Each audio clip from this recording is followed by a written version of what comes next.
If you're exhausted, wondering why bedtime feels like a constant struggle when you force drowsy but awake, don't. Let's talk about what to do instead.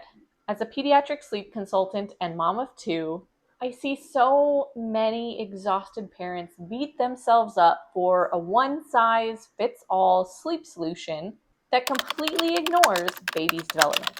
In this video, I'm breaking down what drowsy but awake is at every age, why forcing it too early backfires, and the exact step-by-step strategy to use instead so that everyone in the home can finally sleep.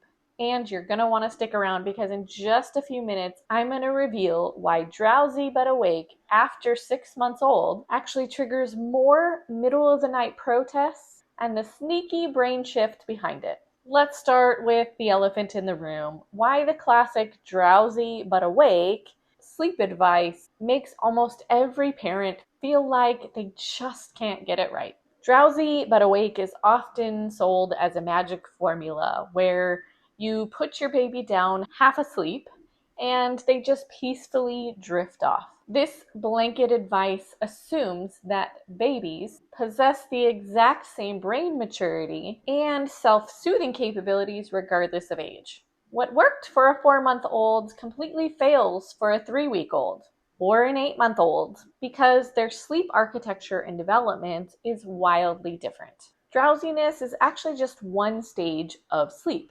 So placing a baby down mid-drowsiness can startle their nervous system straight into full alertness. Once you stop forcing a rigid rule on a brain that's not ready for it, bedtime becomes significantly less stressful to both you and your baby.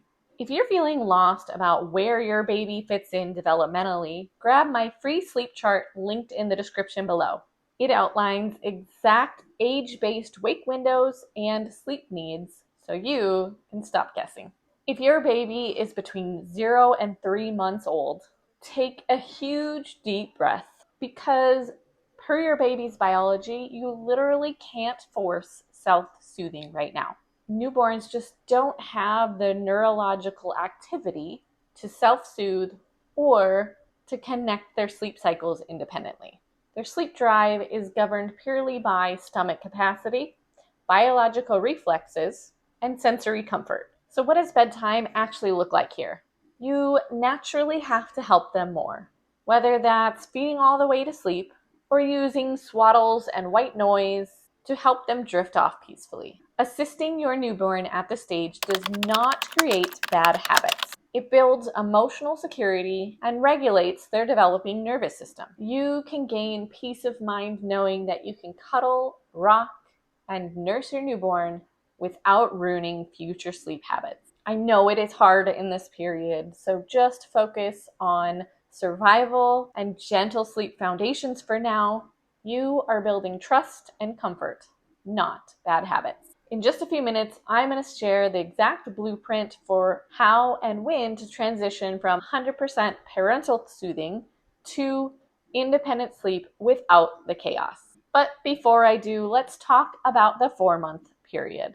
Around 4 months, your baby's sleep architecture matures. And this is where drowsy but awake stops working and needs a bit of a makeover. At 4 months, a baby's brain develops the physical capabilities to start to self-soothe and connect their sleep cycles. At this age, drowsy but awake simply means putting them down in a calm state, not half asleep,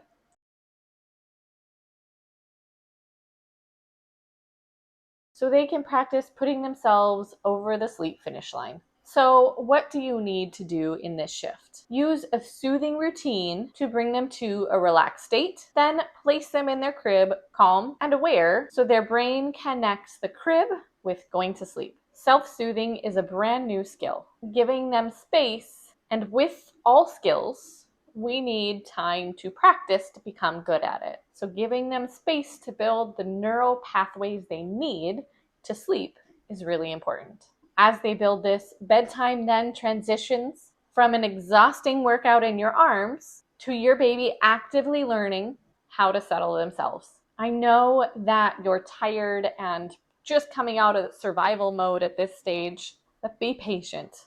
This is a practice period, and small, consistent sleep wins build long-term sleep skills. Where's your baby at in this development right now? Comment below with their age and tell me, have you been trying Drowsy but awake, or are you currently stuck in the newborn marathon at this stage? Once your baby hits 6 months old, Drowsy but awake officially dies. And here's why trying it now completely backfires. At 6 months old, your baby's brain develops a strong understanding of cause and effect, alongside natural separation anxiety. There is no drowsy but awake anymore, and if they haven't learned to fall asleep independently, they will actively test what it takes to get you back in the room to do it for them. In this boundary testing phase, if you put them down half asleep, they realize then you're leaving, they will pop up and cry or protest just to see if you will come back and put them all the way to sleep. At this age, waking up at 2 a.m. in a crib when they fell asleep in your arms feels like a trick, causing adrenaline spikes and frequent night wakings. Understanding this mental shift helps you stop fighting bedtime battles and realize your baby needs clearer consistency, not mid-sleep transfers. Recognizing cause and effects allows you to step back from confusing sleep signals and give your baby the clear boundaries they crave to feel safe. If your 6-month-old is waking up multiple times a night, testing boundaries, grab my free sleep chart linked below to make sure their schedule isn't fueling the fire. So what should you do instead of forcing an outdated rule? Here's the exact blueprint for long-term success. Focus 100% on sleep foundations from 0 to 3 months. And starting at 4 months, intentionally teach sleep as an independent skill. While we often think that sleep should be so natural and so easy, it is just like everything else, a skill that must be learned. Independent sleep is not an automatic instinct babies are born with. It is a skill that they learn and practice with your support. So what do you want to do from the 0 to 3 month stage? You want to do things like optimize lighting, white noise, follow wake windows, and calm soothing. Don't worry at this point about forcing independent sleep yet. 4 months plus, you want to establish a predictable routine, put them down calm but awake, and give them a consistent response while they master self-soothing. You trade temporary fixes for a permanent skill that gives your baby consolidated night's sleep and you your evenings back. When you treat sleep like a skill rather than a battle of the wills, both you and your baby can finally relax. Ready to lay down those foundations? Download my free sleep chart linked in the description below. It's the ultimate roadmap for every age and stage. Remember, you don't need to force outdated rules or throw up your hands and surrender. You just need to meet your baby where they are developmentally. Focus on building gentle foundations early on, and when the time is right, give them the gift of learning and how to fall asleep on their own. You've got this, and restful nights are closer than you think. Now that you know what to do instead of forcing drowsy but awake, you might be wanting to learn what methods teach independent sleep skills. But how do you do that? It all starts by watching this video next. Because when you pair what you've just learned with what's in this video, it's way more powerful.